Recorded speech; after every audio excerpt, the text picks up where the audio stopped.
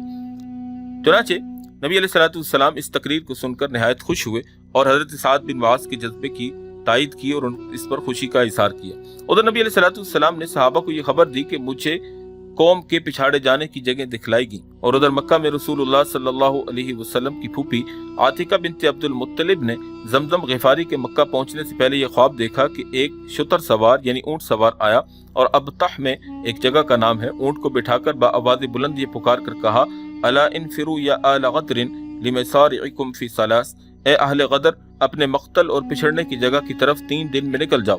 لوگ اس کے ارد گرد جمع ہو گئے، پھر وہ اپنا اونٹ لیے ہوئے مسجد حرام میں گیا اور پھر یہی آواز دی۔ اس کے بعد جبل قبیس پر چڑھا اور اوپر سے پتھر کی ایک چٹان پھینکی۔